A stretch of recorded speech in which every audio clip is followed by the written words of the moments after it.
آج کے اس تجزیے میں ہم ہسٹری کے ایک بہت ہی دلچسپ اور حیران کن ٹکراؤ کی بات کرنے والے ہیں۔ ایک طرف ہے بالکل ایبسولوٹ بے پناہ شاہی طاقت اور دوسری طرف ایک عام سے چرواہے کی تقدیر۔ دیے گئے تاریخی حوالوں کی روشنی میں ہم دیکھیں گے کہ جب اقتدار اور تقدیر آمنے سامنے آتے ہیں تو کیا ہوتا ہے۔ چلیے اس معلوماتی سفر کا آغاز کرتے ہیں۔ ذرا تصور کریں ایک ایسے حکمران کا جسے لگ بھگ پچھلے 100 سال سے کبھی سردی یا بخار تک نہیں ہوا۔ مطلب اس غیر معمولی صحت اور بے تحاشا طاقت نے اس کے اندر اس قدر تکبر بھر دیا کہ اس نے سیدھا خدائی کا دعویٰ ہی کر ڈالا، میں تمہارا سب سے بڑا رب ہوں۔ یہ صرف ایک جملہ نہیں تھا، بلکہ اس وقت کے پورے سیاسی نظام کی بنیاد تھی جہاں بادشاہ کو انسانی حدوں سے بالکل آزاد اور ماورا سمجھا جاتا تھا۔ تو سوال یہ پیدا ہوتا ہے کہ ہسٹری کے سب سے طاقتور بادشاہ نے خود اپنی ہی تباہی کو اپنے ہاتھوں سے کیسے پالا؟ یہ اس محل کا سب سے بڑا اور حیران کن تضاد ہے۔ ایک ایسا شخص جس کے پاس ہر طرح کی طاقت تھی، وسائل تھے، جاسوسوں کا ایک پورا نیٹ ورک بچھا ہوا تھا، وہی ایک ایسے بچے کو اپنے ہی گھر میں پالنے پر مجبور ہو گیا جو اس کی بادشاہت کے خاتمے کا سبب بننے والا تھا۔ یہ صرف ایک کہانی نہیں، پاور ڈائنامکس کو سمجھنے کے لیے ایک بہت بڑا سبق ہے۔ حصہ اول، فرعون کی مطلق العنان یا ایبسلیوٹ حکومت۔ اس عجیب و غریب تضاد کو سمجھنے کے لیے پہلے ہمیں اس وقت کے مصر کے سیاسی ماحول اور طاقت کے توازن کو دیکھنا ہوگا۔ اکثر لوگوں کو لگتا ہے کہ فرعون کسی ایک شخص کا ذاتی نام تھا، لیکن اصل میں یہ ایک ٹائٹل تھا، بالکل ویسے ہی جیسے کیسر یا کسرا۔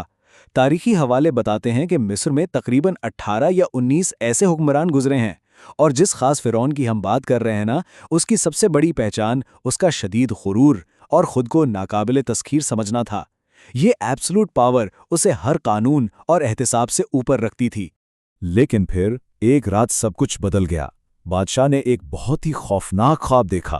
خواب کیا تھا کہ آسمان سے ایک تارا ٹوٹ کر اس کے محل پر گرا اور پورے محل کو جلا کر راکھ کر دیا۔ جب نجومیوں سے اس کی تعبیر پوچھی گئی تو انہوں نے بتایا کہ بنی اسرائیل کے خاندان میں ایک ایسا لڑکا پیدا ہوگا جو اس عظیم و شان سلطنت کی اینٹ سے اینٹ بجا دے گا۔ بس یہیں سے اس طاقتور بادشاہ کے دل میں خوف نے جگہ بنا لی۔ 12,000 یہ صرف ایک نمبر نہیں ہے، یہ ایک نہایت ہی خوفناک شاہی فرمان کا نتیجہ ہے۔ اپنے تخت کو بچانے کی اس بے تحاشا فکر میں فرعون نے حکم دیا کہ بنی اسرائیل میں پیدا ہونے والے ہر نومولود لڑکے کو مار دیا جائے۔ ذرائع کے مطابق صرف 1 سال کے اندر 12,000 معصوم بچوں کو موت کے گھاٹ اتار دیا گیا۔ یہ واقعی اس بات کا ثبوت ہے کہ جب مطلق طاقت کو خطرہ محسوس ہوتا ہے تو وہ کس حد تک ظالمانہ قدم اٹھا سکتی ہے۔ حصہ دوم، محل کا ایک راز۔ اس انتہائی سخت اور سفاکانہ سیاسی ماحول کے بیچ ایک بہت ہی حیرت انگیز اور معجزاتی بقا کی کہانی جنم لیتی ہے۔ موسیٰ کی پیدائش بالکل اسی سال ہوئی جب لڑکوں کا قتل عام چل رہا تھا۔ یہ پورا سیکوینس واقعی رونگٹے کھڑے کر دینے والا ہے۔ پہلے ان کی والدہ نے انہیں پیدائش کے فوراً بعد ایک تہہ خانے میں چھپایا، پھر الہامی رہنمائی کے ذریعے انہیں ایک لکڑی کے صندوق میں رکھ کر سیدھا دریا کے حوالے کر دیا، اور پھر تقدیر کا کھیل دیکھیے، وہ صندوق تیرتا ہوا سیدھا کہاں پہنچا؟ خود فرعون کے اپنے باغ کے کنارے۔ یہاں ہمارے سامنے ایک اور بہت ہی طاقتور کردار ابھر کر آتا ہے، اور وہ ہے آسیہ، جو بادشاہ کی بیوی تھیں۔ ان کا یہ کہنا کہ اسے مت مارو، یہ غریب ہے، ہم اسے اپنا بیٹا بنا لیتے ہیں، ان کی گہری ہمدردی کو ظاہر کرتا ہے۔ انہوں نے اپنے شوہر کی بے رحم سفاکی کے آگے اپنی شفقت کو ڈھال بنا لیا۔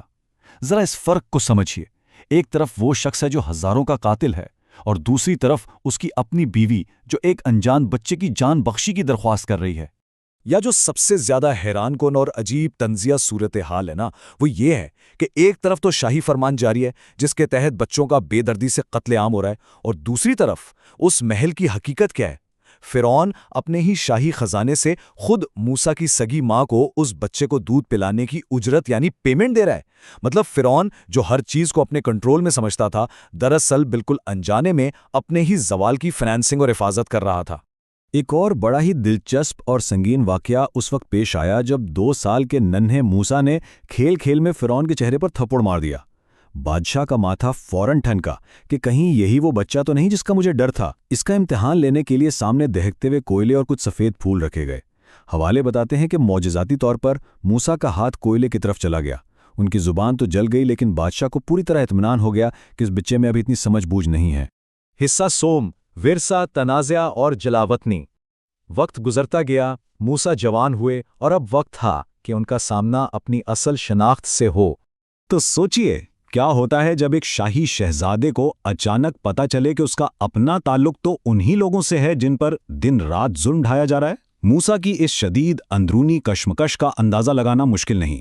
ان کی والدہ نے انہیں بتا دیا تھا کہ وہ اس شاہی خاندان سے نہیں بلکہ بنی اسرائیل سے ہیں، جو وہاں غلامی اور ظلم کا شکار تھے۔ ایک طرف شاہی محلوں کی آرام دہ پرورش اور دوسری طرف اپنے ہی لوگوں کے خون اور پسینے سے جڑی ہمدردی، یہ ایک بہت بڑا ذہنی بوجھ تھا۔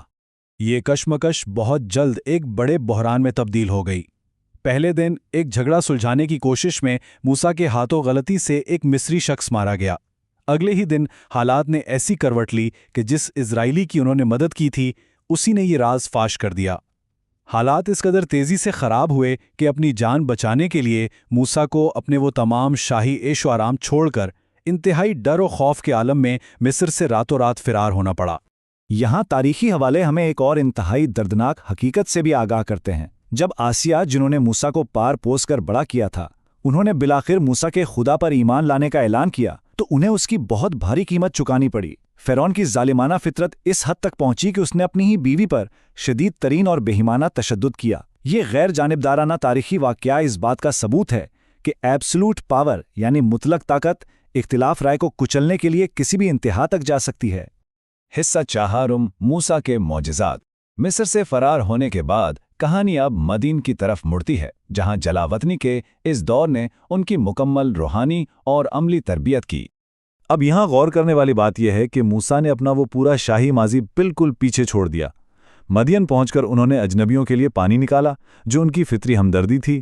پھر انہوں نے پورے 10 سال تک ایک عام سے چرواہے کے طور پر سخت محنت کی اور اس ایمانداری اور لگن سے اپنی شادی کا حق ادا کیا۔ یہ عاجزی، یہ انکساری فرعون کے اس مغرور اور شاہی طرز زندگی کا بالکل پرفیکٹ کانٹراسٹ تھی۔ جب ان کی یہ تربیت مکمل ہو گئی تو انہیں ایک بہت ہی سادہ سی لکڑی کی لاٹھی ملی، جو آگے چل کر معجزات کا عظیم آلہ بن گئی۔ ایک طرف اس مصری دربار کا شاہی عصا تھا، جو صرف اور صرف انسانی جبر اور طاقت کی علامت تھا، اور دوسری طرف موسیٰ کی یہ سادہ سی چرواہے والی لاٹھی تھی، جو اب سچی، الہامی اور معجزاتی طاقت کی اصل نشانی بن کر ابھری۔ حصہ پنجم، حتمی ٹکراؤ۔ اور اب ہم اس تاریخی داستان کے عروج کی طرف بڑھتے ہیں، جب موسیٰ حق اور سچائی لے کر واپس اسی محل میں قدم رکھتے ہیں جہاں انہوں نے بچپن گزارا تھا۔ اور یہ لمحہ بہت خوبصورتی سے واضح کرتا ہے کہ سچائی اور فریب میں اصل فرق کیا ہے۔ فرعون نے پورے کانفیڈنس کے ساتھ اپنے بہترین جادوگروں کو میدان میں اتارا، جنہوں نے رسیوں کے ذریعے سانپوں کا ایک زبردست وہم اور دھوکہ پیدا کیا۔ لیکن جب موسیٰ نے اپنی وہ لکڑی کی لاٹھی زمین پر ڈالی تو اس نے ان تمام جھوٹے وہموں کو ایک پل میں نگل لیا۔ دربار کے وہ جادوگر اپنے فن میں ماہر تھے، وہ فوراً سمجھ گئے کہ یہ کوئی درباری کرتب نہیں بلکہ ایک بالکل سچی اور حقیقی طاقت ہے، اور نتیجہ وہ اسی وقت ایمان لے آئے۔ لیکن فرعون کی ہٹ دھرمی اور انا اسی طرح برقرار رہی، اور آخرکار یہ سارا معاملہ سمندر کے کنارے ایک آخری مارکے تک جا پہنچا۔ سامنے بے رحم سمندر اور پیچھے فرعون کی مطلق العنان فوج۔ اسی موقع پر اسی لاٹھی سے، جو کبھی صرف بکریاں ہانکنے کے کام آتی تھی، موسیٰ نے پانی پر ضرب لگائی، اور دیکھتے ہی دیکھتے سمندر کے بیچ 12 خشک راستے نمودار ہو گئے، جہاں سے مظلوم بنی اسرائیل گزر گئے۔ فرعون اپنے غرور میں بالکل اندھا ہو کر اپنی پوری فوج کے ساتھ انہی راستوں پر اتر گیا۔ ان دونوں مختلف قیادتوں یعنی لیڈرشپ سٹائلز کا آپس میں موازنہ واقعی حیران کن ہے۔ ایک طرف وہ حکمران تھا جس نے تکبر میں آ کے خدائی کا دعویٰ کر دیا تھا، اور وہ آخرکار اسی پانی کے ہاتھوں تباہ ہوا جسے وہ بس ایک معمولی سی چیز سمجھتا تھا۔ دوسری طرف موسیٰ ہیں جن کی پوری زندگی کا مرکز عاجزی اور توبہ پر تھا، اور بالکل وہی پانی ان کے لیے اور ان کی قوم کے لیے نجات کا راستہ بن گیا۔ اس سب میں کتنا بڑا شاعرانہ انصاف چھپا ہے نا۔ ذرا پچھلی باتوں پر غور کریں۔ تاریخ کا سب سے طاقتور بادشاہ، جسے سینکڑوں سال سے کوئی بیماری نہیں ہوئی، جسے اپنی فوجی طاقت اور وسائل پر اتنا ناز تھا کہ وہ کسی کو خاطر میں نہیں لاتا تھا، اسے کسی دوسری عظیم فوج نے شکست نہیں دی، بلکہ پانی جیسے ایک انتہائی سادہ، بنیادی اور عام سے عنصر نے اسے اپنے اندر غرق کر لیا۔ اس کا سارا اقتدار، اس کی ایبسولوٹ پاور بس اسی ایک لمحے میں دم توڑ گئی۔ آج کے اس تجزیے کے اختتام پر یہ آخری سوال ہمیں رک کر سوچنے پر مجبور کرتا ہے۔ اگر کسی حکمران کا بے پناہ اقتدار، اس کی زبردست فوج اور سر عام ظلم بھی اسے اسی بچے کو پالنے سے نہ روک سکے جو اس کا اپنا زوال لانے والا ہو، تو ایسی مطلقہ طاقت کا اصل مطلب کیا رہ جاتا ہے؟ حقیقی طاقت آخر کس چیز میں چھپی ہے، ظلم و جبر میں یا سچائی اور عاجزی میں؟